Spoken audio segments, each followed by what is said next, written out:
Você sabe do que a gente precisa nos dias de hoje? De pessoas que de fato queiram carregar a arca do Senhor. Diga comigo, eu sou, ou melhor, eu quero ser um carregador de arca para os meus dias. Você entendeu?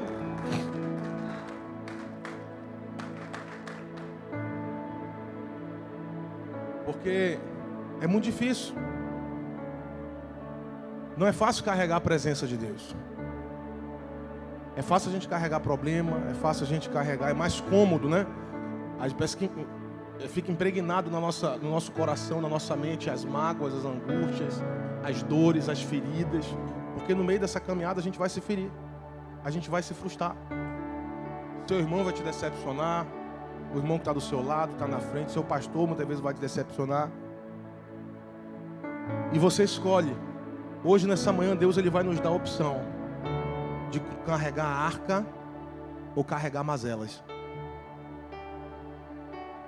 Hoje o Senhor, nessa manhã, Ele está nos chamando para romper. É a última manhã profética que antecede. Meu irmão, 2025 está às portas. E se a gente não decidir fazer diferente, sabe o que vai acontecer com 2025? Vai ser igual a 2024. Mas o Senhor, nessa manhã, Ele nos chama para romper.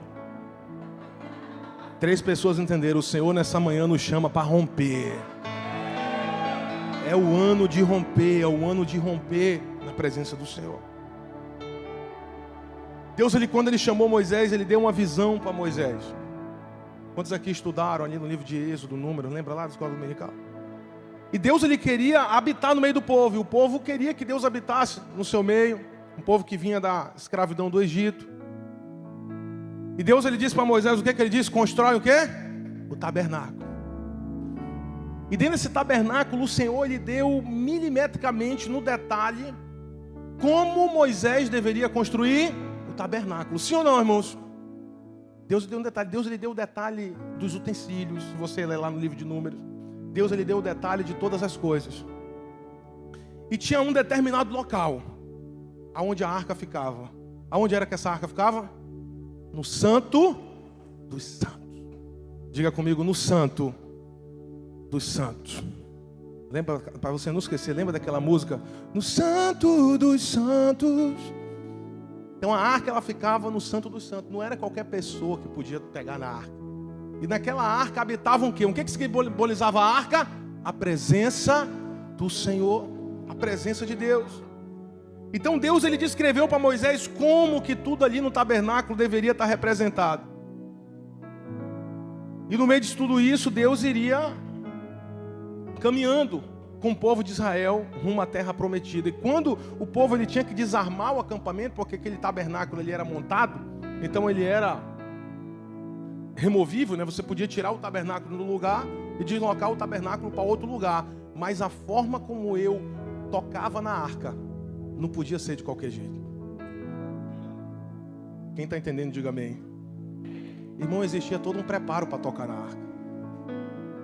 Só entrava na arca o sacerdote autorizado, e só era uma vez no ano que ele podia entrar para oferecer sacrifícios ao Senhor. Então aquela arca, ela ficava num lugar especial e simbolizava a presença de Deus no meio do seu povo. Ela ficava num lugar específico. Deus ele mandou vários artistas confeccionarem aquela arca. Muitas das igrejas têm, né? Quantos de vocês já foram a algumas igrejas que tem? A gente até que tem na Santa Ceia, a gente coloca um modelinho de Arca da Aliança que nós temos pequeno. Então cada item ali, os artistas, inclusive foi Bezalel, um dos artistas que liderou ali a confecção daquela arca. Mas o que aconteceu? O povo ele se distanciou de Deus. O povo ele desobedeceu a Deus. Diga comigo, se distanciou, desobedeceu. E com isso a arca ela foi levada embora. Os filisteus levaram a arca. Eles foram embora com a arca, levaram a arca. E por muito tempo, por mais de 70 anos, essa arca ela teve distante do povo de Israel. Enquanto o povo de Israel estava sem a arca, eles estavam desprotegidos. Enquanto a gente está na presença, enquanto eu sei tocar na presença, eu estou protegido. Mas no momento que eu começo a brincar com a presença, no momento que eu começo a prostituir a presença de Deus, desculpe a palavra, mas é essa a palavra, no meio de um povo corrompido, no momento que eu começo a fazer brincadeira da presença de Deus, o Senhor, Ele permite que a presença de Deus dele se retire do meio do povo. Ah, Jesus! E quem levou a arca foram os filisteus. Só que a arca não era para habitar nos filisteus. A arca era para habitar onde? Com o povo de Israel. Com nós, conosco, diga comigo, com o nosso povo. Nós somos nação santa, povo eleito. E a palavra de Deus diz mais que enquanto essa arca, irmão, estava lá no povo do filisteu, esse povo ficava doente, pastor Márcio. Esse povo ficava, mas peraí, a arca, mas porque não era para pertencer àquele povo. Existe um povo escolhido do Senhor. Existe um povo eleito do Senhor. Nós somos o povo eleito do Senhor. Só que nós estamos vivendo uma geração que não sabe tocar na arca. Você está entendendo a profundidade, amor, dessa palavra? Nós estamos vivendo uma geração que quer fazer o que quer da arca. Nós estamos vivendo uma geração que quer bagunçar a arca. E quando Deus está vendo que a arca está sendo bagunçada, que a arca está sendo corrompida, Ele simplesmente retira a arca e deixa o povo sofrer. Pergunte do seu irmão, diga, o que você está fazendo com a arca? Não responda não, irmão, pelo amor de Deus. Então quando os filisteus eles ganharam a guerra, eles pensavam que eles tinham vencido Deus. Não, eles só tinham levado a arca. Eles não venceram Deus. Eles não venceram o Deus de Israel. Eles levaram a arca. Só que aquela arca era um símbolo que Deus tinha uma aliança com aquele povo de Israel. Não era com filisteus. Então para os filisteus a arca não valia de nada. Mas para o povo de Israel ela valia tudo. Você está entendendo, irmão? Você só presta para viver se tiver a presença de Deus. Você não entendeu, não.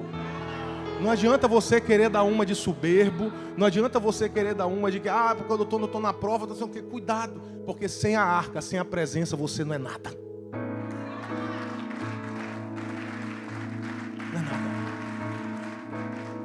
Sem a presença, nós não somos nada. Vamos ler comigo. 2 Samuel. Vou ler com você. Pode acompanhar aqui comigo. 2 Samuel capítulo 6, versículo 1. Olha que a palavra de Deus diz: tornou Davi a juntar todos os escolhidos de Israel, em número de 30.000. Dispôs-se e com todo o povo que tinha consigo, partiu a Baalá de Judá, para levarem de lá para cima a arca de Deus. Teve um homem que se chamou Davi, diga comigo, Davi. Que ele foi lá, quando ele assumiu o trono, ele disse: nós precisamos trazer a arca de volta. Você está entendendo isso? E a pior coisa que tem, pastora Gisele, é quando a gente se acostuma a andar longe da arca. É quando a gente acha que a gente está tudo bem. Não, porque agora está tudo bem, não está faltando nada. E você vai se distanciando da arca, irmão, lentamente. Cara, isso é muito profundo. Quando você percebe que não, você já está soberbo. Quando você percebe que não, você já está distante do caminho do Senhor. O teu coração já não está nele. Assim estava o povo de Israel. A soberba tomou conta do coração. A maledicência, os pensamentos maus. Mas teve um, diga comigo, que ele disse: o povo não pode viver sem a arca. Ele reuniu somente 30 homens. Às vezes para a gente reunir uns 5 aqui dá trabalho. Hoje eu passei o olho aqui, vocês sabem que eu dei essa cajadada mesmo de manhã, então olhe para o teu irmão e diga: vai dando glória. Faltando um monte de obreiro aqui de manhã.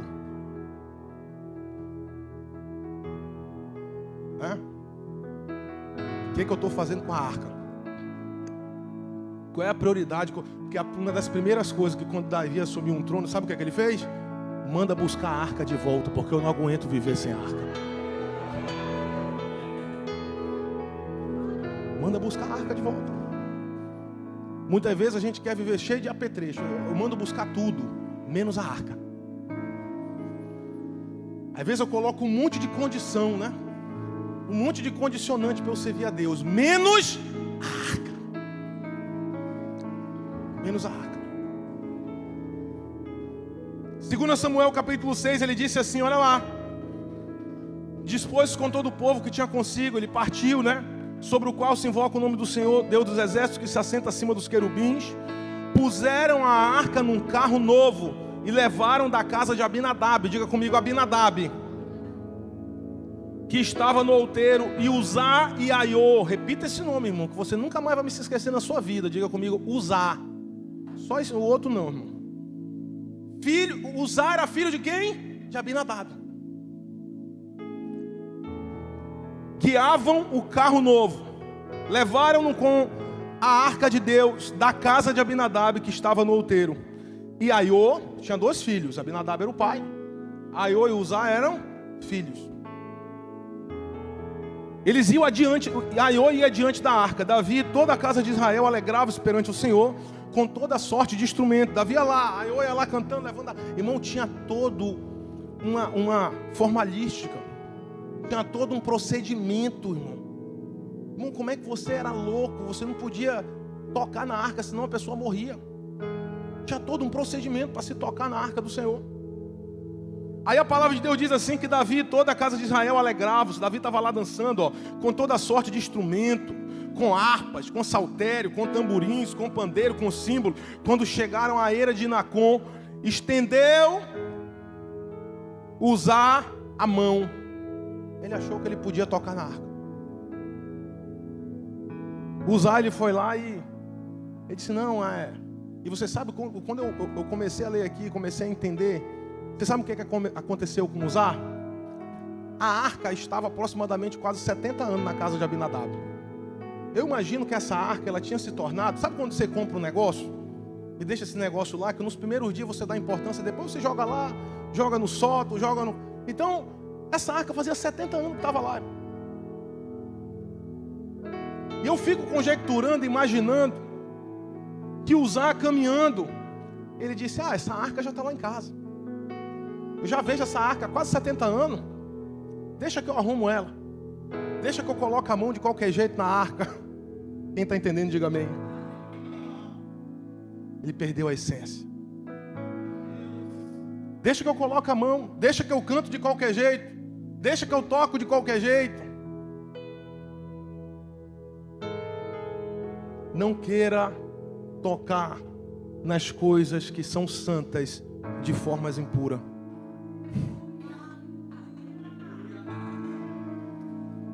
Que não tem outra palavra. O que aconteceu?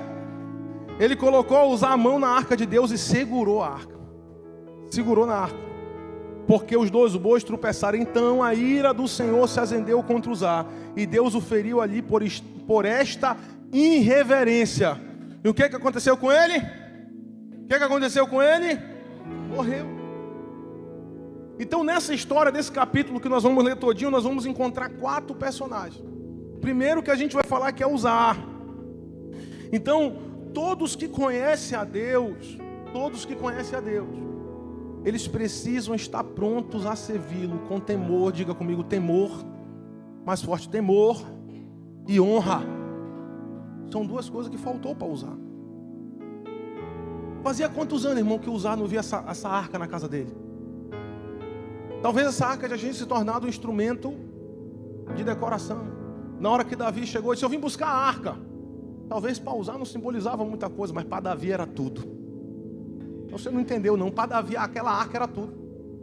Davi, ele entendia que ele só poderia ter um reinado poderoso, próspero, se ele tivesse com a arca. E Uzá, a primeira oportunidade, ele foi lá e tocou na arca. E a palavra de Deus diz que ele morreu porque ele tocou. Então, o primeiro personagem que eu queria que você anotasse dessa mensagem é Uzá. Diga comigo, Uzá, o fulminado. É o primeiro personagem. Ele foi fulminado, ele morreu porque ele tocou na arca de forma errada. E muitas vezes nós temos vários Uzar no meio do caminho, irmão. Uzar é aquele que a arca foi deixada na casa que ele cresceu. Você está entendendo? Ele cresceu vendo a arca. Ele passou a juventude dele vendo a arca na casa do seu pai. E que talvez a arca tornou-se algo banal para ele. E muitas vezes, você sabe o que está acontecendo com a gente? Muitos de nós não morremos fisicamente, mas a gente morre espiritualmente. Por isso que nós estamos vendo muita gente definhar, morrer espiritualmente, porque tem tocado na arca de forma errada, tem brincado com as coisas de Deus. Dá para dar um glória aí ou tá difícil, irmão? Tá? Então olha só as características de Uzar. Ele perdeu a perspectiva da novidade do mover de Deus. Ele perdeu o brilho. Ele perdeu o temor. Ele perdeu o valor. Coisa terrível é quando a gente perde, a gente não sabe mais valorizar a presença de Deus nas nossas vidas. A gente não sabe mais valorizar essa comunhão. A gente não sabe mais valorizar o estar próximo do nosso irmão. A gente não sabe mais valorizar um tempo de qualidade para estar na presença do Senhor. É onde você começa a se distanciar da arca. E a gente vai querendo ir na nossa força. Porque a pior coisa que tem é a gente ir na nossa força. Porque a gente está todo arrebentado por dentro, por fora. E a gente chega na casa do Senhor. Eu vou citar um exemplo aqui, tá, Diego? Do Ministério de Louvor, que é o que eu estou aqui em cima. Aí eu chego na casa do Senhor, eu estou todo arrebentado, estou todo de qualquer jeito. E eu quero tocar na arca, eu ainda quero carregar a presença de Deus. A gente primeiro precisa aprender a se consertar na presença do Senhor. E, meu irmão, e não tem nenhuma... Isso é humilde, isso é ter o coração ensinável. A pior coisa é a gente estar querendo tocar na arca. E o pior ainda está querendo conduzir o povo de Deus. Quando eu já perdi a essência da presença no meu coração, cara. Você está entendendo essa palavra, irmão? Por isso que eu não queria pregar essa palavra, é muito forte. E a gente começa a forçar a barra, aí começa aquele clima pesado. Porque eu não estou sentindo a presença, porque o clima está pesado. Acho que é porque o povo não, irmão, é porque nós estamos longe da arca. É porque nós não estamos tocando, manuseando a arca do jeito que é para eu pegar. Porque quando eu pego na arca, que eu estou autorizado, que eu estou cheio do Espírito Santo de Deus, a glória de Deus se manifesta. A segunda característica desse fulminado, que foi fulminado de Uzar, perda do comprometimento com a obra de Deus. É Uzar. Uzar, ele estava fazendo, o que ele estava fazendo não era melhor. Talvez ele, e aqui eu queria falar um pouquinho disso. Talvez na cabeça de Uzar, a palavra de Deus diz que a carroça dos bois que levava a arca, o que aconteceu com ela? Tropeçou. Meu irmão, o que está ali naquela carroça? É a arca, é a presença de Deus. Não queira ficar tentando ajudar Deus. Porque você vai querer ajudar Deus na tua força e vai dar errado. O que Uzar fez foi querer ajudar Deus. Só que ele não estava autorizado a tocar na arca. Ele não estava autorizado a tocar na arca. E a gente, no meio dessa caminhada, a gente vai perdendo comprometimento com a obra de Deus. Eu fico imaginando Uzar nos nossos dias. Vamos transpor Uzar para o nosso dia? Vamos fazer essa analogia? Uzar no nosso dia é isso. Eu começo a me achar autossuficiente. Eu começo a me achar que eu não preciso mais ensaiar. Eu começo a me achar que eu já toco demais. Eu quero dizer para você, você é substituível. Você é substituível. Se você não cantar, Deus manda outro. Se você não tocar, Deus vai mandar outro. Porque a obra dele não vai parar.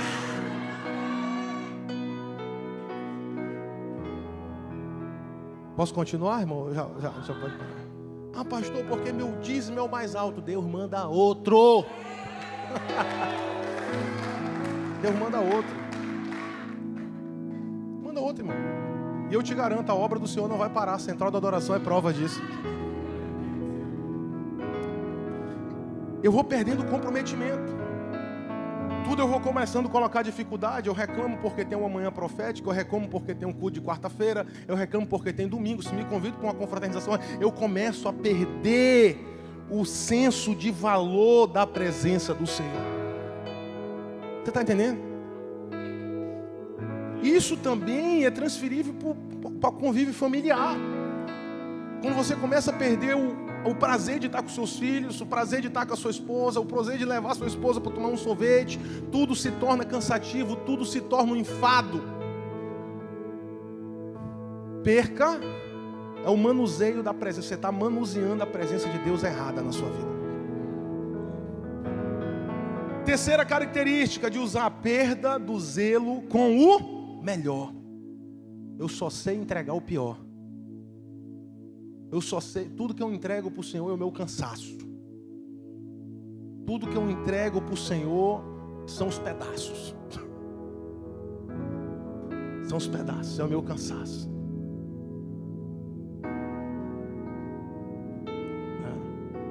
Hoje tinha um irmão que me mandou mensagem. Antes das 8 ele estava aqui na igreja. Ele estava agoniado, não vou falar o nome dele não, mas ele sabe que é ele. Ele estava agoniado. Meu pastor, já estou com meu irmão. Era 7h40, irmão. Você está entendendo? Sabe o que é isso? É que é a arca. Uma vez que é a arca. 7h40. Enquanto tem irmão que acordou de manhã cedo e disse: eu só vou porque o pastor tem que me ver lá. Eu só vou porque senão eu vou perder o cargo. Não, o café não, é o carro. Senão o pastor Tiago vai me apertar. Aperta. Eu só vou. Meu irmão, eu tinha um dirigente na Assembleia de Deus. Eu conto isso, já contei algumas vezes. Que quando o irmão faltava um culto de Santa Ceia, ele anunciava do púlpito. Ele disse: olha, avisa para o irmão João lá que ele perdeu o cargo dele. O ministério agora passa por... Vem cá, irmão, vou te apresentar como líder do ministério.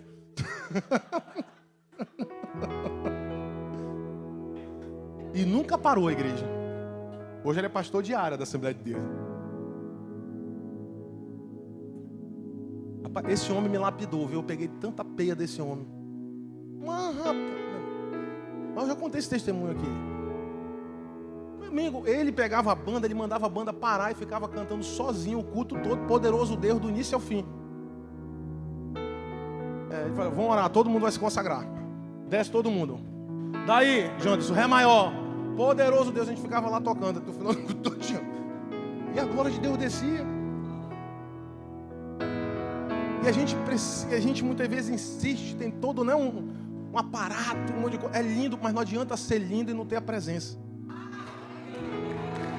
Não adianta ser lindo e não ter a presença.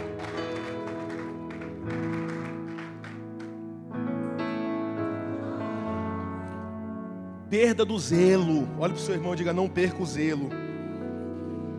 Irmão, se for para fazer o melhor, se for para você estar, não faça não. Faz um favor, olha para o teu irmão e diga: faz um favor. Não faça não. Não faça, entrega para outro. Principalmente você, que eu estou com os membros não, né? Os membros, às vezes estou vendo, meu Deus do céu. Você já está aprendendo. Mas é a palavra de Deus, você percebe que nós não estamos falando nada além da palavra. A palavra está aqui. É porque muitas vezes a gente lê a palavra, a gente pega lá o Antigo Testamento, a gente não sabe transpor por dias de hoje. Então o que eu estou fazendo aqui é uma analogia nos nossos dias. A quarta característica aí do fulminado. Tem alguém que quer ser fulminado aqui? Não, né, irmão? Glória a Deus, né? Troca da adoração por aparência de religiosidade. Muito cuidado com isso. Eu queria até falar um pouquinho o inverso. Muitas vezes tem muita gente que já está banalizando, né? Porque o que acontece? Antigamente a igreja do Senhor era uma igreja, a igreja em si, né? As congregações, era uma igreja mais do que tradicional, né? Na sua forma de se vestir, na sua forma de... Só o que é que acontece? A gente era muito. Eu era muito. Ainda bem que Deus deu uma equilibrada. Deus deu uma equilibrada. Só que hoje tem muita gente que quer justificar a sua impureza. Anote aí, irmão, que vai ser pesado. Tem muita gente que quer justificar a sua falta de zelo, o seu descompromisso, falando que tudo é religiosidade. Sim ou não? Isso é religiosidade. A palavra de Deus diz, principalmente o apóstolo Paulo, ele fala muito de moderação. Então eu preciso ser um cristão moderado. Porque eu não posso escandalizar o povo.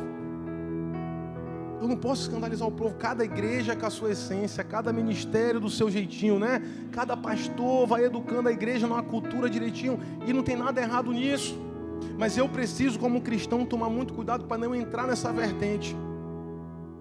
Senão muitas vezes você não sabe se você está entrando numa igreja ou está entrando numa casa de show. Você está entendendo o que eu estou falando, irmão? E muitas vezes nós vamos banalizando essa vida. Não, porque agora eu vim para a central. Eu era muito religioso. A irmã saiu assim do 100 para o 360, mais ou menos. Não, do 0 a 80, né? Ela estava lá tradicional na zona e veio para cá, pensou que podia bagunçar com tudo. Né? Pensou que podia andar de qualquer jeito, se vestir de qualquer jeito, andar de qualquer jeito. E aí vem um tal da religiosidade. Eu quero dizer, não é religiosidade, é zelo com a presença. Olha para o teu irmão e diga, tenha zelo com a presença. Zelo com a presença. Cuidado.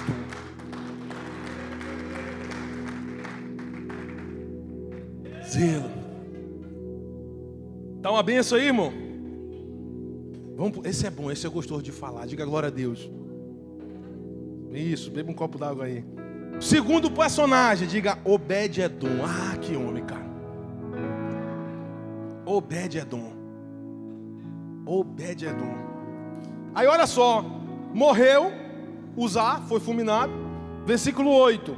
Davi desgostou-se porque o Senhor irrompera contra Uzá e chamou aquele lugar Pérez Uzá até o dia de hoje. Temeu Davi ao Senhor naquele dia e disse, como virá a minha arca do Senhor? Davi ficou com medo, irmão. Ele disse, espera aí, tem alguma coisa, nós não estamos fazendo do jeito certo.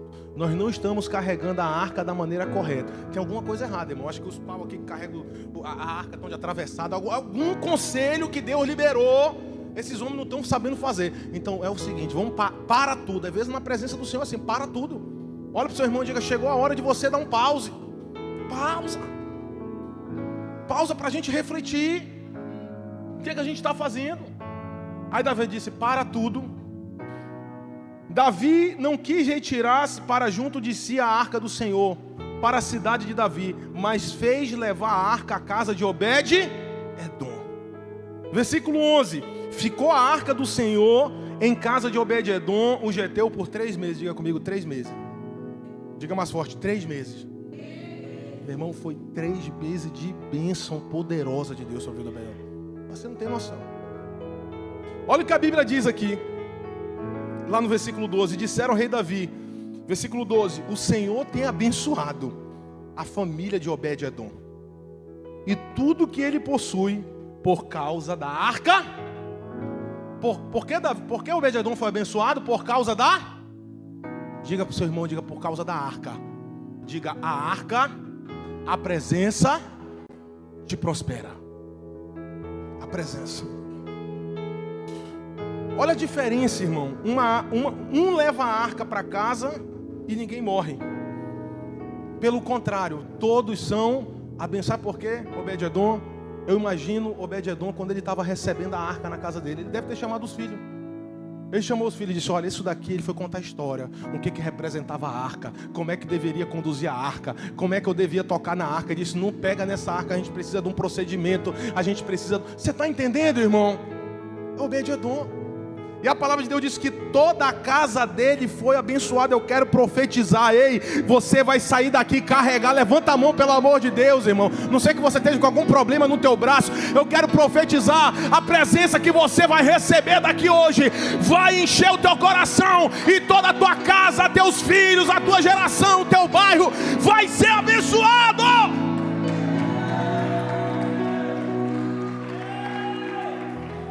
Para Obed-Edom, irmão, para Obed-Edom, as coisas espirituais de Deus são sagradas.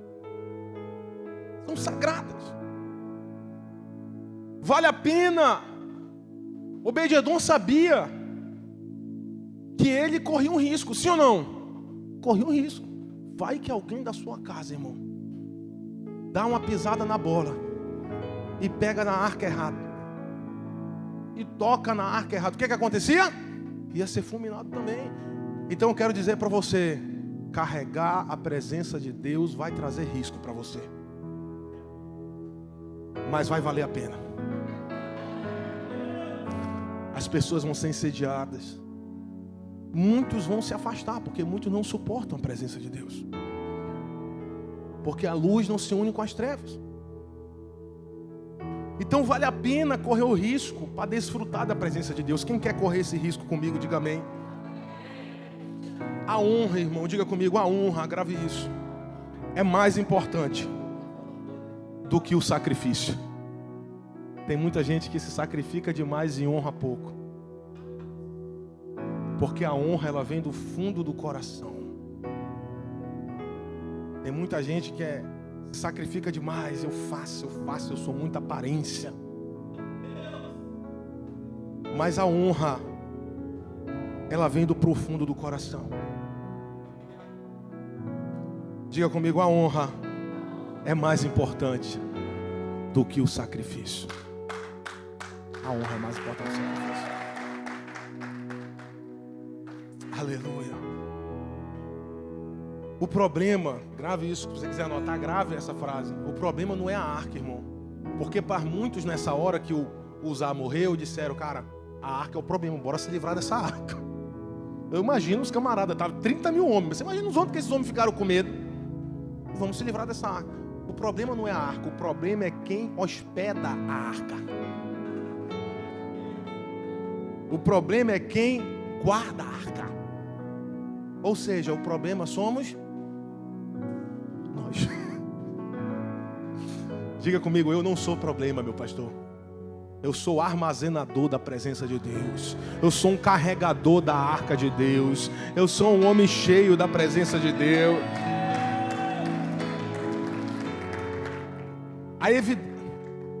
Então, Obed-Edom, ele foi próspero. Você sabe o que Obed-Edom ele evidencia? A Bíblia não diz em nenhum momento ele questionando Davi, que a Bíblia diz que Davi ele passou e deixou a arca na casa de Obed-Edom. Diga comigo, disponibilidade. Quem quer carregar a arca, quem quer habitar na presença do Senhor é disponível. Muitas vezes nós estamos muito ocupados para muita coisa, inclusive para receber a presença. A gente quer colocar hora, irmão, para receber a presença. Não, Espírito Santo, peraí, tá olhando ali, pai, 15 para as 11 já. Se o pastor não terminar até daqui a pouco, porque eu já estou calculando aqui, pai, eu tenho que pegar a mulher, tenho que deixar ali, tenho que fazer o almoço, e 6h30, Senhor, tu sabe que tem culto. Cuidado. Eu aprendi uma coisa na minha caminhada, que o domingo é do Senhor. Aprenda isso, o domingo é de Jesus. Não só o domingo, porque o nosso Deus é um Deus de moderação, um Deus equilibrado. Ele sabe, o trabalho que você tem foi Ele que te deu. Sim ou não? Ele sabe que você tem que trabalhar, que você tem, mas, irmão, um dia, a cada 2 meses que você não pode dedicar uma manhã, uma noite para Deus, não é possível. Não é possível, cara. Não é possível. Não é possível. Davi, ele dizia, Senhor, mais vale um dia na tua casa, nos teus átrios, do que 1000 em outro lugar, cara. Mais vale um dia. O que vale mais do que nós estarmos aqui na presença do Senhor? Vamos para o terceiro personagem. Essa daqui é pedrada, irmão, isso aqui. Cadê as mulheres? Diga comigo. Mulher, mas isso aqui é para homem também. Mas vamos pegar as mulheres, né, um pouquinho assim, só para dar uma acordada de manhã, né? Esses homens são maus, irmãos. Diga comigo, eu não sou Mical. Você sabe o que aconteceu? Aí, então avisaram Davi, versículo 12, né? O Senhor tem abençoado, ele foi embora. Versículo 13, sucedeu que quando os que levavam a arca do Senhor tinham dado 6 passos, meu irmão Davi ficou com tanto medo, temor, vamos mudar essa palavra, temor, respeito, que depois que ele tirou a casa de Obed-Edom, meu irmão, depois que você encontra uma pessoa que zela a presença do Senhor, que você sabe, que você olha e vê o Espírito Santo, a pessoa carrega a presença do Senhor, você quer estar perto dela, sim ou não? Você diz, meu filho, me passa um pouco dessa tua unção aqui, transfere um pouco para mim aqui. Davi queria estar perto dele. Davi ficou com tanto receio. Eu imagino Davi disse, rapaz, agora Obed-Edom subiu o nível. Porque esse camarada cuidou tão bem da arca. Eu queria emprestar algo para Obed-Edom, irmão, se fosse eu. Eu disse, Obed-Edom, a primeira coisa que eu vou te dar é meu carro. Toma. Fica aí, dá um grau, né? Dá um grau, dá uma lavada, que o carro preto só misericórdia, né, Pedro? Você suja, você limpa, meu irmão, dá 10 minutos, o carro está todo sujo, misericórdia. E Obed-Edom, irmão, ele jogou um pepino para Davi. Porque Davi disse, agora chegou a hora, Jesus, vamos lá, Deus, me ajuda. Isso eu quero levar a arca. Obed-Edom subiu o nível demais, irmão. Sabe por quê? Porque ele era zeloso. Ele era zeloso. Deu 3 meses, passou. Lá vai Davi, foi buscar a arca. Quando Davi foi buscar a arca, a Bíblia diz que Davi, ele, a cada determinado número de metros de caminhada, ele mandava sacrificar um boi. Você imagina quantas picanhas foram nesse negócio? Olha aqui, ó. Sucedeu que quando os que levavam a arca do Senhor tinham dado 6 passos, sacrificava a ele bois e carneiros cevados. Não era qualquer um, não. Davi dançava com todas as suas forças diante do Senhor. Ele não era igual a gente que muitas vezes entra na igreja e fica, parece um delegado, não quer dar glória, não levanta a mão. Só misericórdia, irmão. Só misericórdia. E Davi estava cingindo de uma estola sacerdotal de linho. Assim Davi, com todo Israel, fez subir a arca do Senhor com júbilo e ao som de trombeta. Aí vamos lá, versículo 16. Terceiro personagem. Ao entrar a arca do Senhor na cidade de Davi, Mical, filha de Saul, estava olhando pela janela. E vendo ao rei Davi, que ia saltando, dançando diante do Senhor, o desprezou. Diga comigo, desprezou. O desprezou no seu coração. Introduziram a arca do Senhor e puseram no seu lugar, na tenda que lhe armara Davi. E este trouxe os holocaustos, as ofertas. Davi estava fazendo tudo certinho. Tendo Davi trazido o holocausto de oferta pacífica, abençoou o povo em nome do Senhor Deus. E repartiu o povo e toda a multidão, Israel, tanto dos homens quanto das mulheres, cada um. Versículo 20. Voltando Davi para abençoar a sua casa, Mical abriu a boca, irmão. Mical, filha de Saul, saiu a encontrar-se com ele e disse: que bela figura fez o rei de Israel, descobrindo-se hoje aos olhos das servas de seus servos, como sem pejo se descobre um vadio qualquer. Você tem noção do que ela falou para o rei, irmão? Antes de ser rei, o seu esposo. Disse, porém, Davi a Mical, guarde isso, levante sua mão, vamos ler junto aqui, ó. Perante o Senhor, que me escolheu a mim antes do que teu pai e toda a tua casa, mandando-me que fosse chefe sobre o povo do Senhor, sobre Israel, perante o Senhor, tenho me alegrado. Diga comigo, eu tenho me alegrado. Ainda mais desprezível me farei. Ou seja, Davi estava cantando esse louvor do David Keeler. Ele disse, Senhor, nada mais. Ele estava cantando isso aqui, irmão. Ele só não sabia, mas ele era isso. Ele disse, nada mais, eu só quero a ti. Eu vou me fazer mais desprezível, eu vou me fazer o menor. Eu só quero, eu me humilharei aos teus olhos. Quanto às servas de quem falaste, dela eu serei honrado. Mical, filha de Saul. Você sabe qual foi a sentença para Mical? Mical, diga comigo, 3D. Diga mais forte, 3D. O que são esses 3D? Desprezo, diga comigo, desprezo, desonra e desvalorização. Todas as pessoas que praticam esses 3 princípios nefastos, de desprezar a sua liderança, seus pais, seus líderes, de desonrar o seu líder espiritual, de desvalorizar, essas pessoas se tornam estéreis. Pastor, onde é que está? Na Bíblia, está aqui, ó. Versículo 23. Mical, filha de Saul, não teve até o dia da sua morte.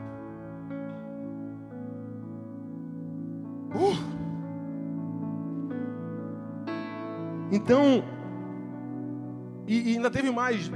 Mical, ela trocou, ao invés de ela se aliar ao seu esposo, a arca estava voltando, mas Mical, ela não tinha esses princípios. Ela não tinha. Mical era filha de Saul, no qual Deus o rejeitou como rei. Mical, ela trocou a adoração pela murmuração. Tem gente que faz isso direto. Diga comigo, trocar a adoração pela murmuração. Ou seja, Mical, ela criticou. Olha para o seu irmão e diga, cuidado, para você não se tornar um crítico de carteirinha. Porque tem gente que só presta para criticar, irmão. Se faz, critica. Se não faz, critica. Se faz, tudo critica. Mical critica. Ela não celebrou Davi. Você imagina a angústia que esse homem teve de trazer a arca. Tem gente que tudo critica. Tudo. Aprenda a celebrar as pequenas conquistas. Aprenda a celebrar com a tua igreja. Aprenda a celebrar com o teu líder. Aprenda a celebrar no teu trabalho. Aprenda a honrar, irmão. Aprenda a honrar. Então, Mical, ela desprezou, ela desonrou e desvalorizou aquilo que Davi carregava. Irmão, ninguém desonra, ninguém desvaloriza e ninguém despreza uma pessoa que carrega a presença de Deus. Irmão, isso é muito forte. Isso é muito forte. Tem pessoas que pagam preço ministerial até hoje porque desonraram pastores, desonraram líderes, desonraram os seus pais. Cuidado. Então, se nós não queremos ser, a gente precisa estar todo tempo pulindo, irmão, pedindo perdão do Senhor, porque nós somos os maiores pecadores. Eu sempre brinco, digo, eu sou o maior pecador, nós precisamos estar nos pés do Senhor todo dia. Senhor, me perdoa, meu Pai. Já amanhece de manhã pedindo perdão, vai orar meio-dia, já pede perdão de novo. De noite pede perdão 5 vezes para garantir. Porque senão nós estamos trazendo esterilidade para a nossa vida. E é por isso que muitas vezes nós não conseguimos frutificar. Vamos para o quarto e último. Quem acha que é o quarto personagem aí? Quem é? Quem é o quarto personagem? Davi, irmão. Diga Davi. Versículo 21 ao 23. Mas Davi disse a Mical, né? Aquilo que a gente leu. Foi perante ao Senhor que eu dancei. Perante aquele que me escolheu no lugar do teu. Aí Davi deu aquela cutucada, né? Davi deu aquela cutucada e disse, olha, eu fui escolhido no lugar do teu pai. Você entendeu aí a cutucada que Davi deu?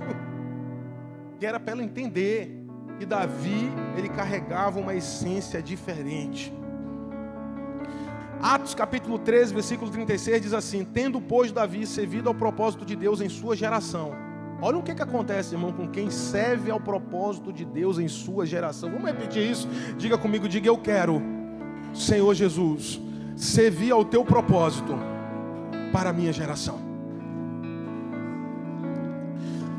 Depois que Davi serviu o propósito de Deus em sua geração, os músicos, adormeceu, foi sepultado com seus antepassados e seu corpo se decompôs. Quem se humilha diante de Deus será exaltado perante os homens.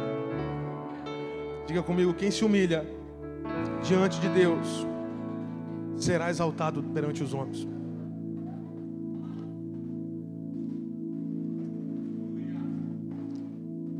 Eu quero trazer o fechamento dessa palavra.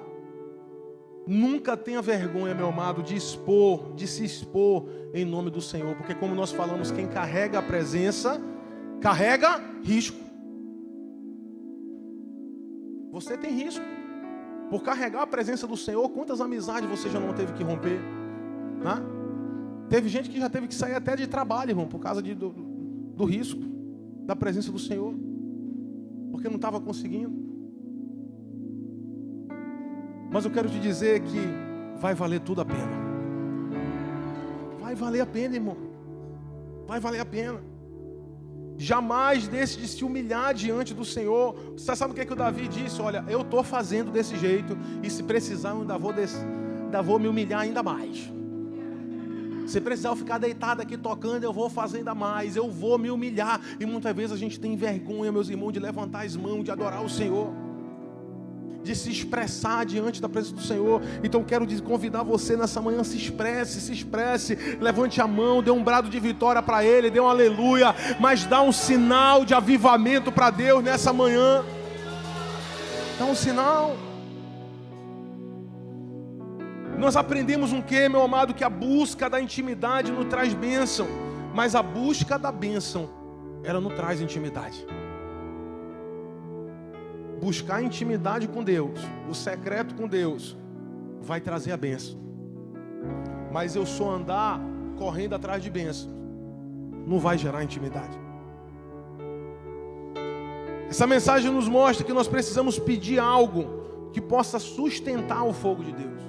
Então eu quero convidar você nessa manhã, no fechamento dessa palavra, nesse momento do mover final que nós vamos ter, a pedir: Senhor, eu quero que Tu sustente, me ajuda a sustentar essa presença, me ajuda a eu lacrar essa arca dentro do meu coração, e que esse fogo venha queimar, e que esse fogo venha arder, que eu possa ser uma chama ardente no meio desse povo, Deus. Guarde isso no seu coração. Se você quiser anotar, anote. Um ministério que não custa nada, ele não te leva a lugar nenhum.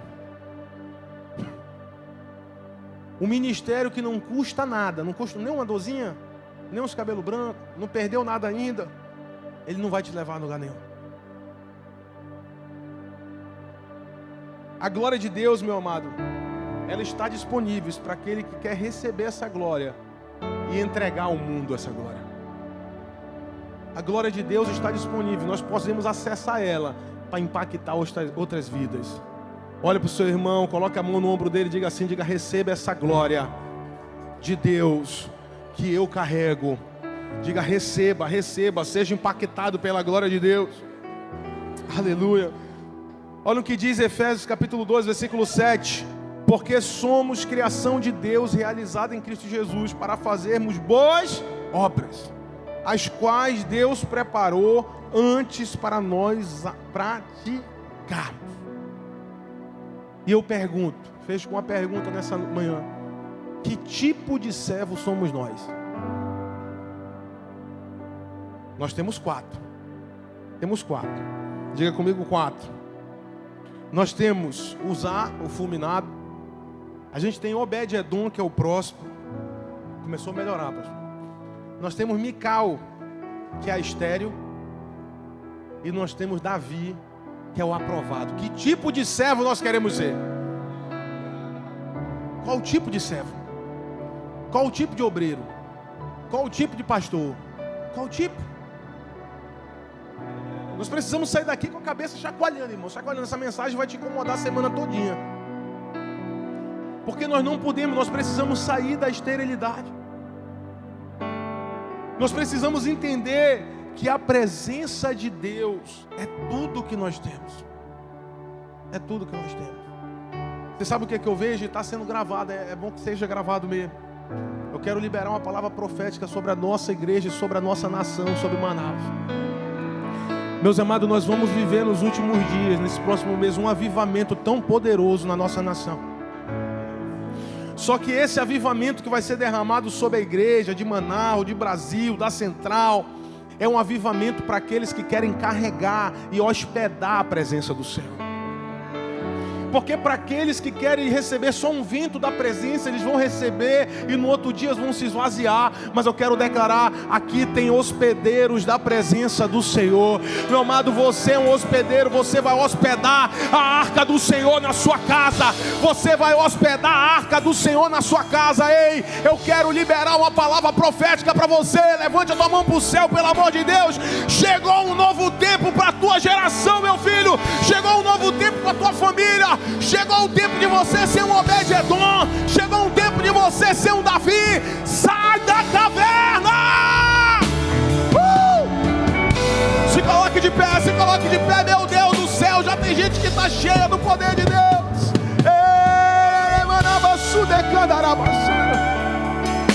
Declare comigo essa canção. Envolta em tua presença,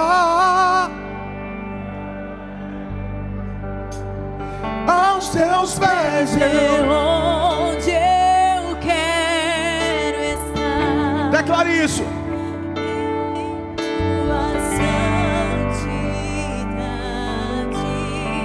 Aqui quero ficar. Vamos cantar. Essa é a nossa canção, meu irmão. Diga, não vim atrás. Não vim atrás de bênção. Jesus não deves nada. Jesus não deves nada. Eu vejo o mover profético de Deus. Eu vejo gente hoje sendo ativada. Levante as duas mãos para os céus agora e não baixe as duas. Só quero a ti. Eu quero convidar a igreja. Abre as cadeiras, corre todo mundo aqui para frente. Já vem declarando lamento. Já vinha pedindo perdão por viver indiferente. É o nosso dia, irmão. É dia de crente. É dia da gente se jogar aqui. Por não cantar de coração. Leva-me ao primeiro. Pode correr aqui pro altar, pode encostar. Abre aí, pastor Tiago. Eu quero convidar você a vir pro altar. Venha pro altar, encoste aqui, todo mundo junto. Declara lamento.